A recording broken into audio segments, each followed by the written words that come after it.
Ayan guys, so dito lang ang tagusan ng tubig niya. Ayan. Ayan lang sa harap na yan. Kasi dito meron pa yung plastic dyan. Hindi ko lang kinabi.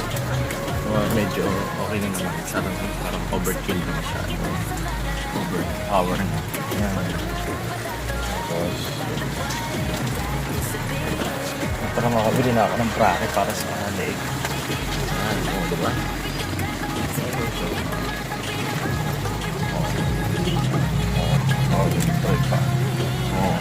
Yan ang papasaya. Lakas ng balikan guys.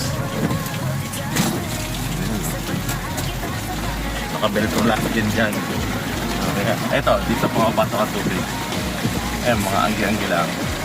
Pwede mo naman ibabayan. Sa lamig nila. Ay, ito. So, importante yan kahit maulan tsaka maaraw. Check it nyo na yan guys. Nasira ba? Ciao.